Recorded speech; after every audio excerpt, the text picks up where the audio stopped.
Участвайте в играта на телевизия Варна и спечелете витамини и хранителни добавки. Въпросът ни днес е: кой стил в бойните изкуства създава Брус Ли? Отговор А – Джит Кун До. Отговор Б – Айкидо. Отговор В – Киокушин. Вашите отговори очакваме до 9:15 на телефон 60 50 13 с код за Варна 052. Обадете се и спечелете!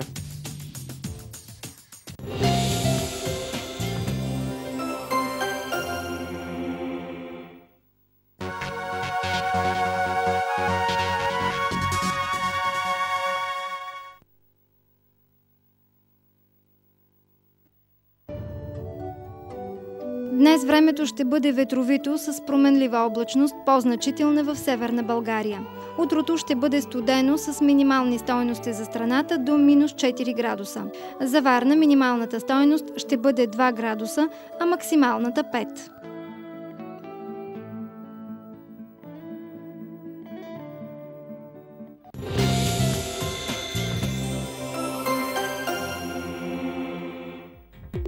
Както обявих, уважаеми зрители, в началото на предаването започна кампанията за борба с насилието над жените. Повече за този проблем сега ще говорим с адвокат Красимира Атанасова и Ренета Христова, който е водещ случай в фондация СОС Семейства в риск. Добро утро! Добро утро! Нека първо да кажем няколко думи за тази кампания. Каква е целта на тази кампания? За първи път ли има такава кампания в България? Международна ли е кампанията или само у нас? Нека да кажем няколко думи първо за това. Един увод да направим. Да, значи всъщност кампанията стартира, началото на кампанията бележи едно събитие преди години, което се случва на 25 ноември, при което жертва на диктаторски режим стават 3 сестри в Доминиканската република. През 1989 година един студент от Политехническия университет в Монреал убива 14 свои състудентки. И 2 години по-късно негови колеги решават да се обявят против насилието, като символа е бялата панделка, която закачат на реверите си. Края на кампанията бележи подписването на една декларация за премахване на насилието над жените и тя е подписана на 10 декември. Затова и 16-дневката е 25 ноември и 10 декември. Между другото, тук в България от кога така сте забелязали да се говори повече и така официално за насилието? Говорим над жените, тъй като най-често те са обекта на насилие, след което ми се струва, че са децата и накрая са мъжете. Може и да не е точно така, но по моите наблюдения, по това, което аз чувам, е така. За съжаление, през годините до настоящия момент не се говореше по този проблем. Хората предпочитаха да крият, срамуваха се. Все още това са чувствата, които изпитват насилваните. Едва след като влезе в сила Закона за защита срещу домашното насилие, това е от 29 март 2005 година, доби гласност този проблем. Хората започнаха да търсят подкрепа, да споделят и съответно да се обръщат към съда, към съществуващи организации, които за щастие вече са явно явление. И може да се каже, че тази година така броя на делата значително надскочи миналогодишния. Това означава ли, че след като вече има толкова неправителствени организации и е факт и фондация СОС Семейства в риск, това означава ли, че все повече и повече дела ще има и ще продължава това? Да, убедена съм в това, защото хората изградиха доверие към фондация СОС Семейства в риск. Намират там не само помощ, но на първо место те биват изслушвани. Не се гледа осъдително на това, което те са преживели. Не им се казва, ами не го ли предизвикахте вие? Не мислите ли, че си го заслужавате? Напротив, дава им се възможност да разкрият болката си, да потърсят утеха и съответно защита. Така че тези организации, в случая СОС Семейства в риск, са в изключителна полза за нашето общество, защото много от насилваните се притесняват, не вярват все още, за съжаление, в органите, полицейските. Много от жертвите са икономически зависими, нямат средства за да отидат при адвокат, свободната му практика, и да потърсят консултации, да се заплатят, тъй като в фондацията тази услуга е безплатна. Аз веднага пък се сещам за един случай с една много популярна личност в България, Сашка Басева, която пък публично заяви. Аз имах чувство, че тя дори се гордееше, че се е случило това нещо в нейното семейство, че е претърпявала насилие от своя съпруг. По-късно пък вече пак отново се събра с него, създадоха още едно дете. Има ли такива много чести случаи, в които жените отново и отново се връщат при своите половинки и нещата тръгват? Да, но не точно такъв е случай, нали, с нея и с другите насилвани. При нея просто за мен беше вид гласност, вид публичност, а може би удовлетворение. Да, предполагам. И са такива случаите, които са при нас. Това са едни обикновени жени, които много изстрадали. Много изстрадали. Това е последното нещо, за което се сещат преди, за съжаление, много хора не стигнали до фондацията или до адвокат, или до помощ от полиция, посягат и на живота си, като крайна мярка. Между другото, аз виждам, че искате нещо да допълните. Да, искам да добавя, че вземането на решение да потърси помощ пострадалия от насилие е един доста дълъг процес. Тоест той трябва да бъде готов, за да потърси тази помощ. Минава доста време, минават понякога години, докато бъде готов да поиска помощ, да потърси някой, който може да му съдейства, да се обърне към неправителствени организации или към юрист, който да му окаже съдействие. Причините са много и най-вече са концентрирани в отношенията между партньорите. От една страна афективната привързаност между тях, наличието на много силни противоречиви чувства и от двамата, които така се движат между любовта и омразата, между привличането и отблъскването. След това надеждата, която след всеки един акт на насилие се подхранва у жертвата за това, че нещата ще се оправят след поредното извинение на извършителя, и докато самата жертва осъзнае, че нещата няма да се оправят, минава доста време, и освен това, докато реши да изложи това, което се случва в семейството, защото това също е обект на пазене на някаква тайна. Когато дойде жертвата в фондацията, тя готова ли е? Вярва ли, че наистина ще стане? Това, че наистина ще се спаси, че ще заживее един нормален, хубав живот? Или винаги хората, които идват, които са били жертви на насилие, винаги с едно, но може да ми помогнат, може и да не ми помогнат, да опитам пък. Как идват, с какви надежди идват? Знаете ли, случаите са много различни. Някои идват само за да се информират. Но дори получаването на тази информация е нещо. Това, че те са потърсили помощ, е една крачка напред в подобряване на тяхното положение. Други идват с съвсем ясно формулирани заявки. На тях те биха желали да заведат дело, да им бъде оказано съдействие, да им бъде оказана психологическа или психотерапевтична помощ, запознати вече от кампаниите, от материалите на фондацията. Все пак доста вече се говори за това.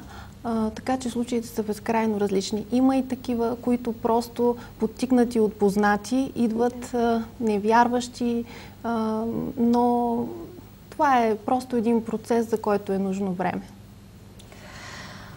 Добре, насилието не е само над жени, насилието е над деца, също е насилие над възрастни мъже и не само възрастни мъже. Сигурно има някои единични случаи за млади мъже, които са били насилвани. Дали ще е физически или психологически, това е няма никакво значение. Какъв е обаче процента на тези хора, които идват при вас, децата и мъжете? Сигурна съм, че жените са най-много. Сигурна съм, че те са тези, които търсят опора именно в такива организации, защото те са по-слабия пол, докато мъжете те винаги намират начини, си мисля аз, може и да греша. Но много ли са и децата, и мъжете, които търсят помощ? За съжаление, процента на пострадали деца е изключително висок. Той е равностоен на той на жените, които са потърсили, защото жертви в домашното насилие, извършвано между мъж и жена, обикновено са и децата, които присъстват. Много пъти децата застават между родителите си, за да поемат буквално те ударите или за да спасят, нали, майка си чрез отнемането на оръжие, включително от ръката на бащата, с нарязвания и други, нали, физически такива наранявания, но това, което става в душата на детето, е най-страшно. То не излиза винаги наяви. Много пъти децата, насилваната, майката, се развежда с бащата, но детето продължава да контактува с бащата. Той поема целият негативизъм, който, нали, бащата изказва. Отделно имаме такива случаи. Ние вчера споменахме, когато детето отива на среща с бащата в режима на лични контакти, отива с нежелание и със страх, но то отива като жертва да не би бащата да направи нещо на майката за това, че то не иска да отиде, че се страхува. И този контакт е едно психическо насилие ежедневно върху него. Възрастните, които идват при нас, и мъже, и жени, също не са като малък брой, но те не винаги стигат до съда. В един момент, когато почерпват информацията, срещат се с психолози в фондацията, те се отказват, тъй като казват: ами той ми е дете, къде ще го изкарам сега, къде ще го пратя да живее, аз нямам пари да му купя апартамент, по-добре да търпя. Това са много такива, това са по-големия процент. Колко жени пък не стигат до такива организации, дори не си помислят да се обърнат за някаква помощ, дори за някакъв съвет. Ако не да избягат от семейството, поне от някакъв съвет, как да действат, какво да правят. Изключително е голям брой на жените, които търпят такова насилие и не идват, не търсят помощ от срам. Считат, че са виновни. Притесняват се, че ще стане обществено достояние, че ще бъдат приказвани в квартала, в блока, на работа. Че ще стане обществено достояние това, което те са изнесли, така да се каже, на показ. Добре, това, което тази сутрин прочетох в вестниците за наказанието, което получават насилниците. То не е наказание, то е по-скоро мярка за защита на насилване. Няма наказание тук. Имаше някаква глоба, пишеха колегите доста за глобите, които се налагат. Кое в крайна сметка е най-голямото наказание казвам наказание, за един насилник? Това, че той ще загуби своето семейство, за това, че ще получи развод, или това, че ще получи глобата, която се оказва, че е твърде малка. Да. Твърде малка. Глобата, тя е административна мярка. Около 1000 лева глоба. Най-високата. Не е обявявана до сега. От 200 до 1000. Масово се определя като административна мярка 200 лева глоба. 300 до 500 е максимума, който аз в моята практика имам. Единичен случай. 300 лева също единичен, но там нататък са 200 лева. За мен, според мен, най-голямото наказание, ако може да се каже наказание, е предприемане на втората мярка, отстраняване на извършителя от обитаваното жилище. Тъй като обикновено извършителя, насилника е мъж, той се чувства собственик на всичко, без значение дали е придобито по време на брака, но като че ли това е едно унижение за него пред обществото. Не толкова, че ще загуби семейството. Той явно не държи на това семейство. Поне това е моето впечатление. Просто мъжкото му достоинство е един вид наранено. А след като вече всичко е приключило, след като вече са разведени, всеки си е получил своето. След това насилникът, имало ли е случаи, в които насилникът отново, след време, отново се връща, отново отива при жената? Даже не му е необходимо време. Веднага. Отива на нова саморазправа. Използва децата. Контакта във връзка с родителските права, с режима на виждания. Му е мотив той да отиде отново при бившата си вече съпруга и отново да я нападне, да я удари, да я обиди. И когато тя вече няма за себе си човек, когато вече е сама, като си мисли, че животът ти вече е спокоен, оправен, става жертва. Става отново Отново. жертва. А добре, има ли такива много тежки случаи, в смисъл, такива, които гледаме и по филмите, жената да бъде скрита от мъжа, жената, децата? Имало ли и такива случаи? Толкова фрапантни случаи?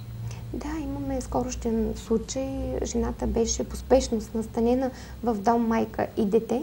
В Аспарухово има такъв дом, за щастие все пак майка, нещо, за сега във Варна, където беше настанена майката с двете деца, малкото бебе на 8-9 месеца вече, големият син на 9 години, участвал пряко в последните 2 инцидента, един след друг, извършени поредни вечери. Отнел оръжието от ръката на баща си, нож, който е направил порезна рана на врата на майка му. И бяха настанени в такъв дом. Те не излизат без придружител, социален работник. За съжаление, всичко, което гледаме по телевизията, ние го преживяваме всекидневно. Някога научаваме, някога не. Никак не ви е лесно, ми се струва. Да всеки ден с такива случаи, да живеете с тази болка, с тази тъгана. Особено в фундацията, тъй като те поемат всички случаи. При мен идват тези, които са решили все пак да подадат молба в районния съд и да предприемат съответните мерки. И да приключат веднъж завинаги с... Да. Или поне за един период от време, тъй като срока, в който се налагат тези мерки, са от 1 месец до 1 година. Като изтече съответната мярка, има риск отново всичко да започне от начало. Нека да кажем, трудно ли е да изкараш едно такова дело, да се предприеме мярка срещу този насилник? Трудно ли е това в днешно време? 21 век да се случи? Колко време е нужно за това? Може би, тъй като върви така, може би като едно мнение, че е доста трудно. Все още върви мнението, че съдилищата в България трудно вървят нещата, тежки са процедурите. Но можем ли да кажем, че относително леко минават тези дела? Би било силно казано, че минават лесно, защото не е невъзможно обаче да се случи и да се снабдим с такава заповед. Трудността идва от липсата на достатъчно доказателства.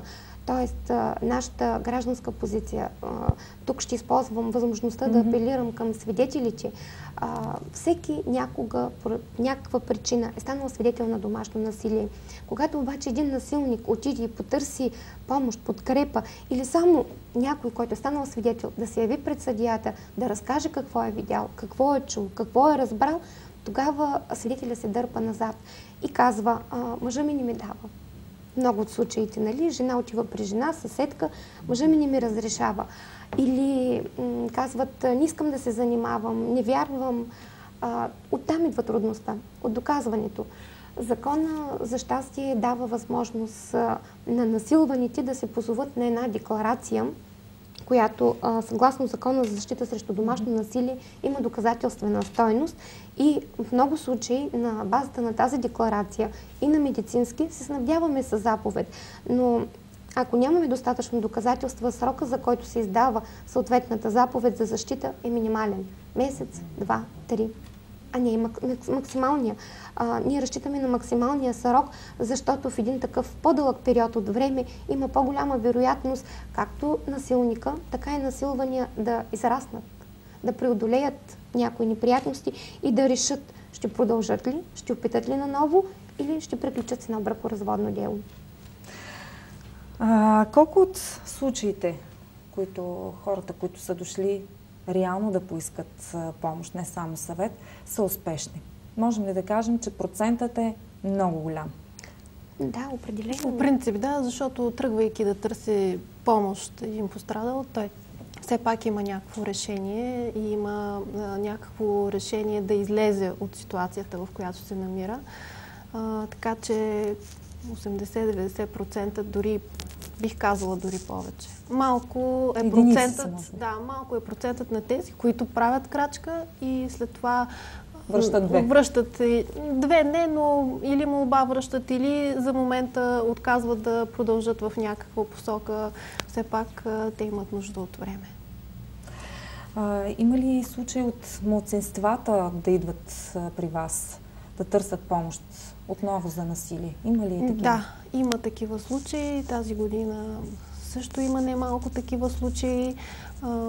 Просто явно разбиранията вече се разчупват и дори има случаи приключили с заповеди за защита. Това е много хубаво. Така като край на нашия разговор, ми се иска да кажете няколко думи, дали ще бъдат положителни или не.